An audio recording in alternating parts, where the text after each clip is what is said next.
Hey, good morning, everybody. Wow. Caitlin, you got this on like max volume. So, hey, I am Greg, owner, president of Power Planner. We are going to have a little chat about working smarter, not harder. My assumption, that's why I put the three dots, is I think we might be heading into some kind of a headwind in 23, 24, as far as consumer finance and, affecting your business as landscapers. So, how can we maximize that whole setup?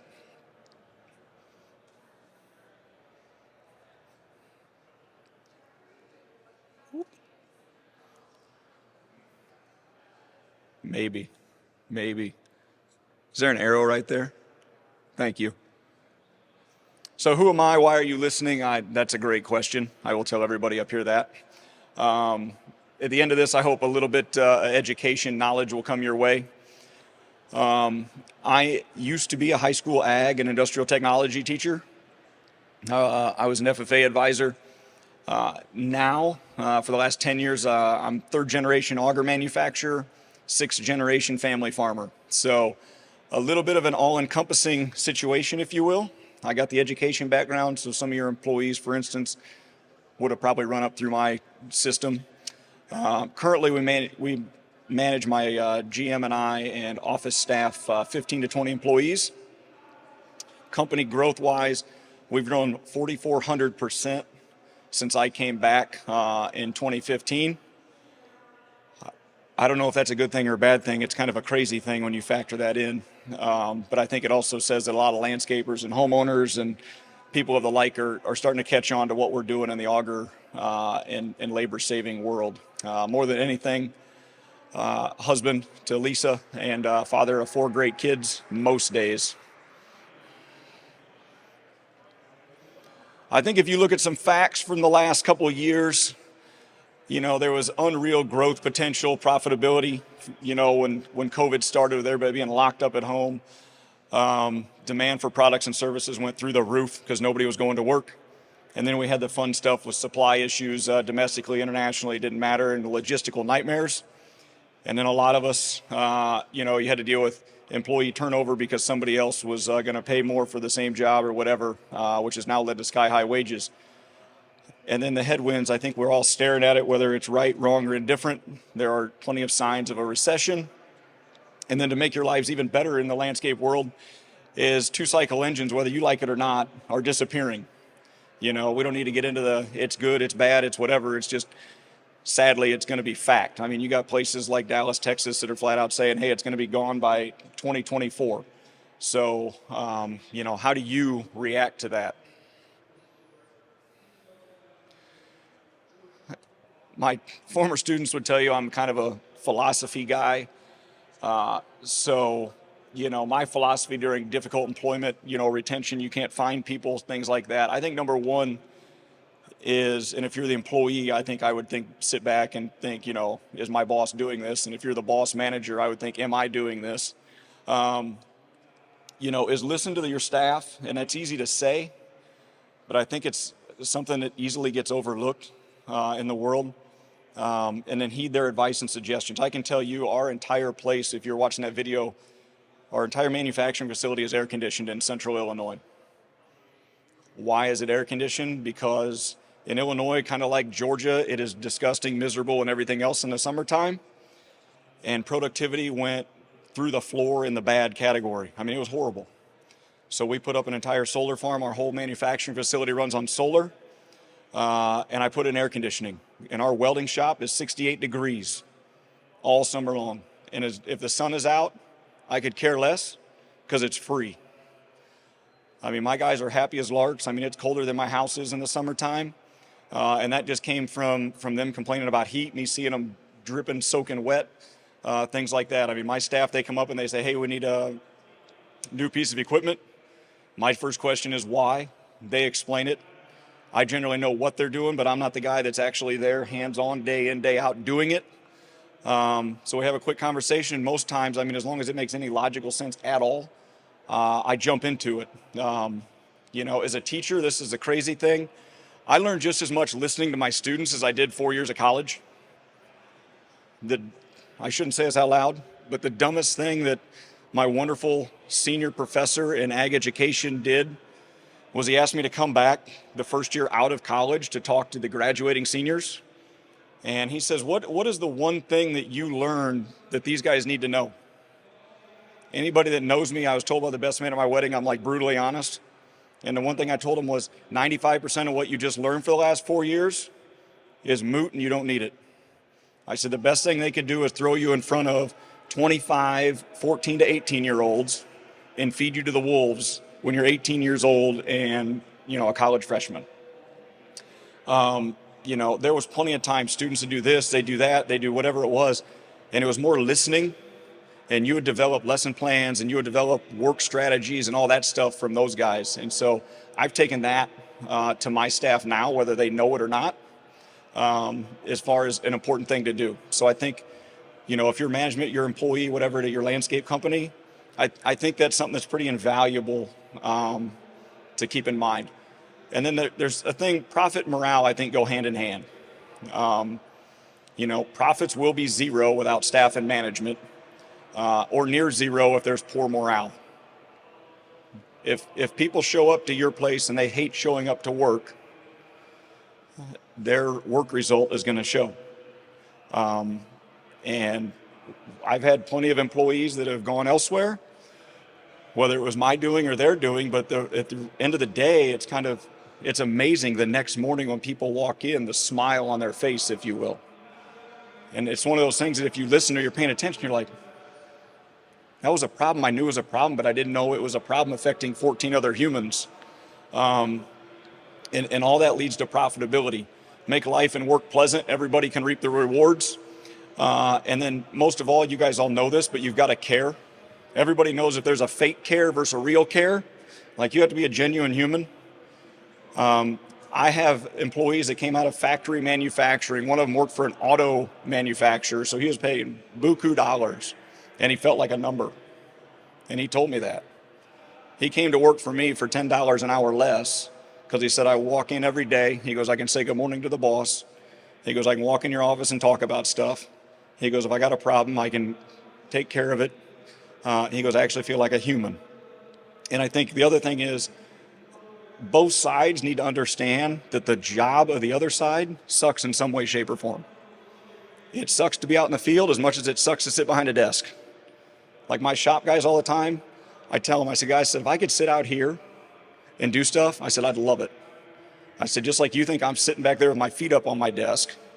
I said, that's not really what happens. So understand both sides and give a genuine care of things, and life will be great. Growth perspective, I think both sides need to be hungry. Never be satisfied with this is how we do it. This is true in a lot of things. If you're not growing, you're likely dying. Status quo is, I hated it teaching. I had a principal who said the last 3 weeks of school, stick with the status quo. Like, what is quo? Like, I don't get it. My staff will tell you that my middle name is not patient. Like, they'll just flat out tell you, if you walked into my shop today and said, hey, what's Greg's middle name? They're like, I don't know, but it's not patience. Look for opportunities, new ones that maybe you're scared of doing, Like, we just came out with an ice auger. We make ground earth augers, but I go to a show like this, not here in Georgia, but up north, and everybody's like, oh, I could use that for ice. I could use it. I'm like, no, you can't. This will not work in ice. And then it was like, why am I not developing an ice unit? So we did it. We now work with a company called Ground Grabba. They do a stake. So for all your trees, you pound in that plastic stake and then it snaps off and you leave plastic in the ground. So this thing is a metal stake that you use an impact driver and you drive it into the ground and you hook it, and it's got like 2,000 plus pounds of lift force. So the tree's not going anywhere. And then if you go customer service wise back, you can just pull the stake out of the ground in 6 months or a year. And guess what? You can sell that stake to the next guy too. And then you can sell it to the next guy. And then your profits just went up again. A lot of lighting. If you think nice weather lighting, there's lots of lighting people here. But then think about holiday lighting. It doesn't so much get cold here, but if your staff is, slowing down in the cold months, well, why don't you look at some, holiday lighting? Don't make them seasonal, make a full-time staff. So here we go. And then I always say this, take from your competition. So there's a guy that I kind of look at as a mentor, and I mean, he's almost a father at this point. I met 6, 7 years ago, and he says, what you don't do or you're afraid to do, your competition will do for you. And I think if you think about that, like if you think I'm just an installer, or I'm just a maintenance guy, or I'm just a mower, or that's great. But what are you leaving on the table? There's something you're leaving on the table, and if you're too scared to do it, she's going to take care of it for you. And then that goes into your growth. So go find the people and say, we're going to do this. And then do it. Learn from it, find somebody to help you out, and go with it. I'm kind of old school. I think it's important to kind of be a company of what I call yesteryear. You need to treat people like it's 1950 all over again. And I like, everybody is so fun. You got to have the fanciest app. Like, I don't want to schedule my lawn mowing on an app. I know that's cool, but that's just me. I want to pick up the phone and say, hey, guess what? So one-on-one customer service, people that call my office, they get one of 4 people. They're going to get Ashley in the warehouse, Olivia, the office manager, Johnny, the GM, or me. That's just how it is. I'm an international company. You could be the head buyer for Home Depot, and you're going to call, and you don't have to hit 1 for this, and 4 for this, and 18 for this. You just dial a number, and it's going to be, hey, this is Power Planner, blah, blah, blah, blah. And that's it. So be that company that can do that. I think the other thing you always make sure of, something will go wrong. The important thing is, do you make it right? You might lose money on the make it right. Like, I've had a customer once called me. He ran over his DeWalt drill and auger because he left it in the driveway and the homeowner backed up over it. Is that my fault? No. I had 2 choices. I could say, that's funny and you screwed up. Or I could say, you know what, we're going to cover that under warranty. And that's what we did. Did I make money on that whole situation? Absolutely not. I lost hand over foot. You know what the crazy part about it is? Google and social media will reward you 100% of the time. Because as soon as that guy goes on Facebook, as soon as that guy goes on Google, as soon as he goes on Instagram, TikTok, 94 other bajillion things, he can now say, hey, you know what? Power Planner made this right. You know what I mean? The shrub died. Okay, just go get him another shrub and put it in, because now you're the greatest landscape company on the face of mankind. The light went out. Is it out of warranty? Probably. Would you rather them say, this guy sucks, it's 3 days out of warranty, blah, blah, blah, blah, blah. Yeah, you can do that. Or you can just say, you know what, we're going to suck it up and we're going to do this. You don't even have to ask them for a review. In the back of their mind, when the neighbor comes over and says, hey, your landscape looks great, they're going to refer you. Whether you know that or not, like, it's going to totally make a difference. And I think the most important thing is you have to adapt, change, and be relevant. The world is like a moving target constantly. You look at it, my aunt who just retired still had a typewriter in our office because we've always had a typewriter in the office since 1965 when Grandpa started the first company. Can't get rid of it. I'm like, it's not relevant. It's not. Then we had this jalopy of a computer. It was in a box in the loft. And who would have thought you go typewriter, everybody was scared of computers. And now all of a sudden we got laptops that are so skinny you can't even see them if you turn them sideways. So I think you've got to kind of think about your company in the same way as how do we change, adapt, and continue to be relevant. Show of hands, I love this. This is called School for Adults. How many people in here have a nice collection of shovels on the side of their trailer or in their garage? That's great. We got 4 honest people and about 12 liars. Congratulations. So we went from that, and then we went to that orange contraption. How many people have used like that orange contraption right there? There we go. We're getting more honest. I like this. Honesty is the best policy. And then you say, oh, augers don't work. Augers rip my arms off. I've been there. I've done that. I'm going to get hurt. Blah, blah, blah, blah, blah. Right? See? All of a sudden, this is like smiles, like, uh-oh. And then this guy came along from central Illinois, from the common sense part of Illinois, south of Chicago. And he makes augers with American steel. And he's been doing it for I haven't been doing it for 35 years. The family's been doing it for 35 years. And then DeWalt came along and said, whoa, what are you doing? So DeWalt makes that 60-volt drill, and it works with all our augers, and it went through all their testing and all this fun stuff. And there's over 2,000 landscapers in the US right now using that exact setup. And you know what the crazy thing about that is? It's relevant because we're all going to battery. I give it to my 10-year-old every spring to plant 80 to 100-gallon pots. And you're like, oh my gosh, he abuses his kid. No, it's work ethic. And it's safe because it's got an E-clutch in it. So when poor Luke hits something, it just stops. It's like an awesome, crazy, cool thing. So we've countered all of it. One, we're saving labor because we don't use shovels. Two, we still have the power source that used to rip your arms off, but you could never find parts for it because it was made somewhere else. And now we've got American-made augers combined with battery-operated that is safe. So we've just done a boom, boom, boom, and that's how you change and stay relevant in today's world. I think as you look forward to this year and beyond, I think, do you hire more people to keep up with demand? Because I told everybody, I said, when COVID ended, I said a homeowner is now faced with a couple things. They can either let the yard go to crap.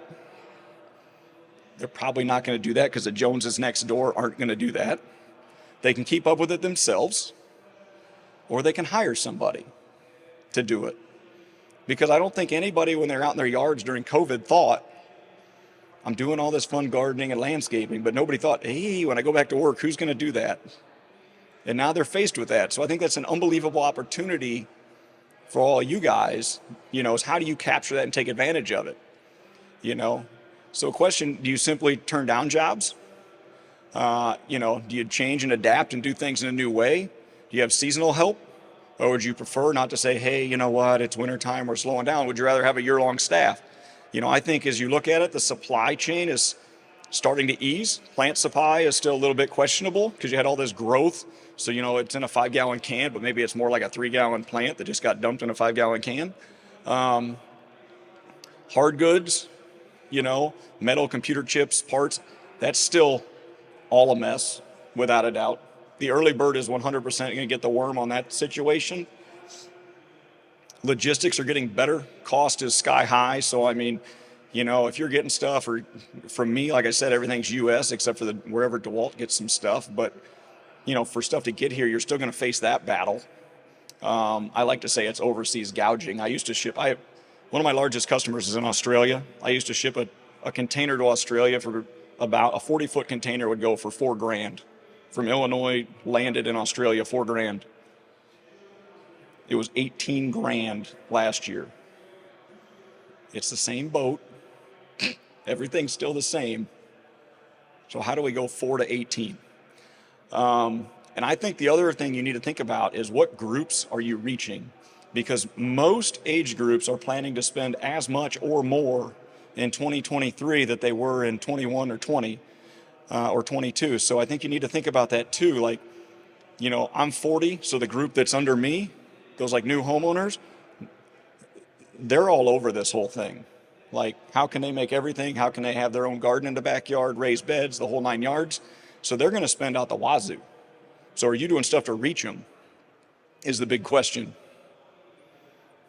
Solutions, maximize equipment and staff. I think permanence, not replaceable, especially with what's going on. I would be remiss if I didn't say consider power planner. I will be the first person to tell you that I think shovels and trowels and spades and whatever else you want to call that thing that you jam in the ground has a role. I really do. I think it has a role. I think they have a role for removal. I think they've got a role if you need to get some humongous thing up and out of somewhere. But they're slow. And if you're doing installs, they're crazy labor intensive. If you need to sleeve under a sidewalk, there's guys sitting here right now. I won't point to them, but there's guys sitting here right now who told me that last week they were sleeving under a sidewalk with a spade. I'm like, what? There's guys that I saw last week in New Jersey told me they're sleeving under a sidewalk. They took a big old metal pipe and they were beating the snot out of it for a half an hour to go under a sidewalk. I was like, why don't you get a 3-foot auger and put it on a 20-volt drill and just drill a hole? And they're like, So I think, you got to keep doing that. There's not so much beaches in Atlanta, Georgia, but there's guys that, there could be, I guess. If you need to put beach umbrellas in, I went to Florida with my family, saw this college kid on the beach. He's pounding in steaks every morning with his hammer.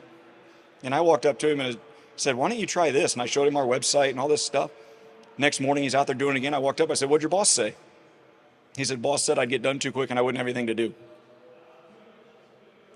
What?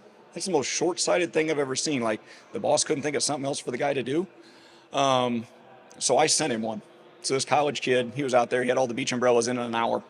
I said, I don't care what you do. I said, you can go home and, have an umbrella drink for all I care. I was like, just tell the boss that I thought it was crazy, so I fixed his problem, made your life wonderful. If you're doing termite bait stations, you can dig a hole for those, or you can, in a quarter of the time, just go drill some holes and install those bait stations. Like I said, the auger with the cordless drills, safe. Your staff, you're going to save 4 to 5 times your labor. And I will say this, and it might be later on, but I'll tell everybody that's actually listening, and I've said this hundreds of times. I said this in New Jersey last week. If you go get like our landscaper bundle and you have a solid week of installs, whatever your billable rate is, if you don't save that amount of money in labor in 1 week of solid installs for what that cost, I'll just give you your money back. I mean, that's like a no-risk business situation. And I say that because I've said it hundreds of times and I haven't had any phone calls. Your staff is happier. It's easier. If you can jam it, why couldn't you slice it? I think the other thing you need to always have business-wise, especially with what's going on, is you need to have a plan. Have plan A, which is augers, but then you need to have plan B and you need to have plan C. Again, be relevant, think outside your comfort zone, but make sure you're still in your lane. I'm not saying all of a sudden go start siting houses. You can, good for you, but, and that's where I go into like holiday lighting. Do you now do irrigation? Yes or no? Decorative type of, the landscape lighting scenario. So plan A, if you can dig it with a shovel, you can do it with a power planter, jab versus slice, domestically made, domestic materials. You know what you're getting. We talked about customer service. I'm not fly by night. We got 35 years of promise and company history behind us. We've got standard heavy duty models, augers for the job. And you don't have to use a DeWalt. I don't care if you drive a Chevy, a Ford, it does not matter. I don't care. So if you like Makita has an underpowered 40-volt drill. If you like Milwaukee, they've got their whatever Milwaukee is. That's great. I will tell you, I had a guy from the North Atlantic. He called and he said, I'm going to do this with I said, okay, great. Get your Super Hog out. Go for it, buddy, whatever. And he literally had the battery fall off of the handle. They got that hot. And there's a reason behind that. So if you're a Milwaukee guy and you want to come talk to me, I'll tell you why that battery literally heated up that much and fell off. But interchangeable power sources. If you want your employees to rip their arms off, go get the gas power head still. Our augers will work with that too. I just wish you wouldn't for safety. Is it only for planting? No. I mean, we talked about a bunch of those already. You can get crazy and mix mortar for hardscapes with an auger. If you got a deep root, aerate, fertilize your trees, you can do that. Really the opportunities and uses are pretty much left up to your own imagination. Standard versus heavy duty. That green one is a really special one. I had some guys here in the southeastern U.S. Again, it's just listening. I don't think it matters too much, but it's listening. They said, hey, your standard heavy duty tip right there. They're like, we love it, but we need something for our crazy red clay. I was like, what do you want? They said, can you put a masonry bit? I said, sure. You want a masonry bit? So we machined the shaft. We stuck the masonry bit in there. We went to test it on my shop floor, and I had it in the drill to make sure I had it totally centered, and I drilled a nice 1/2-inch hole right through my shop floor. Not intentional, but the boss screws up every once in a while. And then, we got the standard tips if you're going into prepared beds. There's a company in Texas doing all these parks that are just prepared. They got constant change outs, all this stuff. His guys were putting in 30 1-gallon annuals in 2 minutes on the change out. And then for your soils here, that heavy duty tip all the way on the right, it's really a ridiculous business model. I don't know why I thought about it, but we made basically the indestructible unit. So the heavy duty tip, along with those replaceable blades, everything down there that does any work is replaceable. In your soils, you're going to wear them out. You're going to have to unbolt them and replace them. But that's the part that does all the work. On the other end of it, the part that goes in your drill, if you get that employee who installs it too quick or doesn't pay attention, doesn't do something right, hits something wrong, racks it a little bit, strips it out, the hex, you unpin it, you throw it away, you drop another hex adapter in. So everything that would have any issues on our units for landscapers is totally replaceable.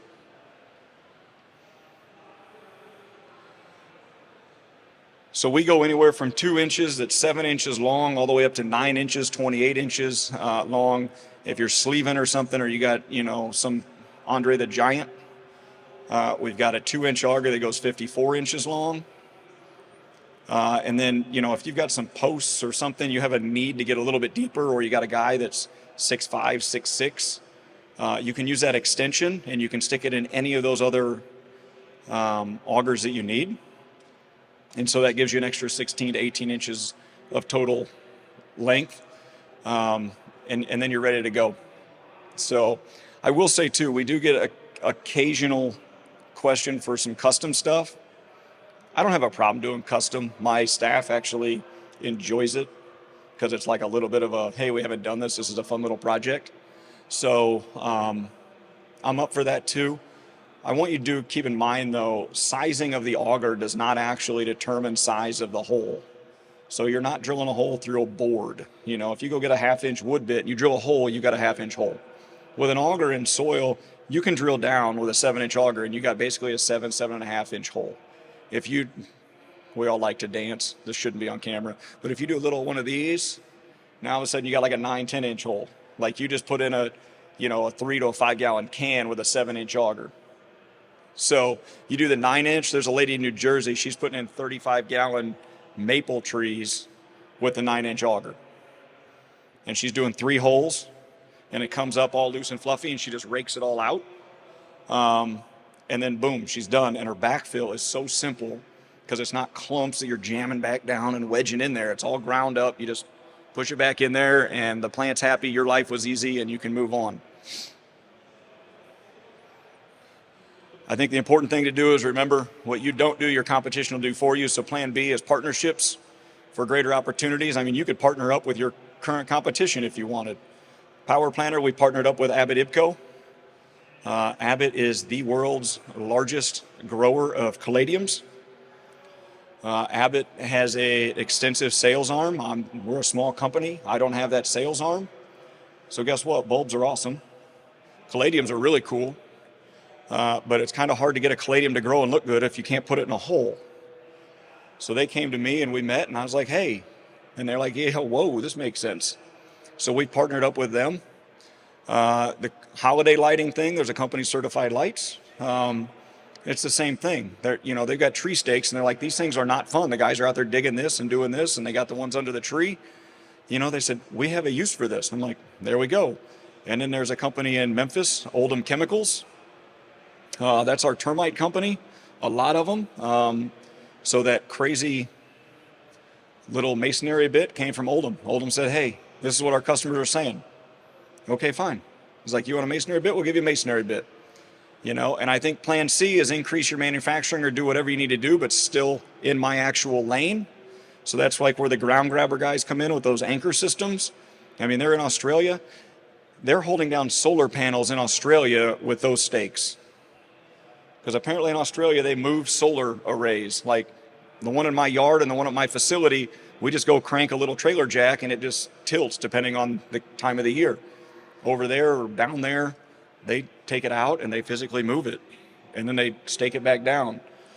So they're using these anchors for that. They've got landscapers in Australia using it to hold down trees. They've got airports that are out in the bush somewhere, and they got these things with a hook, and that's how they're holding the airplanes down in case some windstorm comes flying across the outback. I mean, the uses for that thing are just kind of crazy.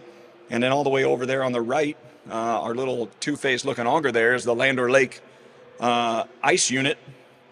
The cool thing about that is that's the only one, you don't need it in Atlanta. That's the only auger that is a dual purpose auger. So you think I'm from Illinois, you go from Illinois north where guys like to go out and shiver and freeze and, fish. Well, they can go out and landscape, 3 seasons But then when it freezes rock solid and they want to go out and find a fish through a little 8-inch hole, I don't get it, but I love to fish. I don't understand that sitting on ice. But they can take that same auger, they can change out the pilot auger of our heavy duty and slide in that ice head, and now they can use the same equipment year round. So we just gave them that option. That's all I got. That's it. Hopefully it was a little bit fun, a little bit educational. We'll see if anybody around here has questions. This is some guy in Virginia. He's just a customer. He says, you got to show this to all these people. So I said, okay, fine, we'll show it to him. So he wanted to prove that his Milwaukee could drill through his Virginia torn down forest area because he was reforesting out in his backyard. And then there's a couple others. In the meantime, you guys got any questions? Yes, sir. I saw a kid in Panama City Beach and Stone Beach and let's drill in water. Is that your guy? So my guy was actually outside of Destin, but he might have had other friends. I will say, I mean, we have a lot of, it's weird because after that conversation, we had a couple resorts in Miami. We've had a couple in different other spots of Florida that have called. So I don't know if it's one of those things that but that's all it is. It's a cordless drill and you can stick a 2-inch auger. Frankly, my wife's cousin sent us a picture. They were in Florida on vacation and they were walking and there was an auger and a 20-volt cordless drill. And they went up and took a picture. It was our auger. And she's like, this is so cool. I never thought of it. And that was just you as a homeowner, vacationer, literally walking out on the beach in Florida with your auger and drill like. So these guys, by the way, are in Florida. I know you don't have sand here. I get it. But these guys' efficiency, these guys went from 500 holes. They were doing 500 holes a day with a shovel. Now they're doing 1,500 holes after lunch. This is actually me because I love the comment, that'll never work in our soil. This is actually me with our 2-inch auger going through a 60-year-old road pack driveway that's had semis, combines, wagons, you name it, go over it. So that's road pack. That's the $1 million question. I love that. How long will it last on a charge? So we have great soil in Illinois until you get about 10 inches down. Then you hit white gray clay, which is just hard and a mess. It's just different color than yours. So when I went out there, I did 80 to 100 perennials for my wife. And I took our 60-volt drill out there and I drilled them all in about an hour and a half. And I got done and there's a little battery indicator and I hit that button and 2 of the 3 lights were still lit. So, I mean, that was 80 to 100 gallon pots, so figure you're going to get like 200-ish. I would feel confident in saying that. And the other thing is it comes with a quick charger and 3 batteries. So the important thing to keep in mind too for your crew is by the time that battery 2 is dead, battery 1's already recharged and you still have battery 3 you have never even touched. A battery will last as long, if not longer, than a typical tank of 2-cycle gas. I mean, the technology of batteries is insane these days. It really is. Anybody? Nobody. All right. Thanks, everybody. Appreciate it.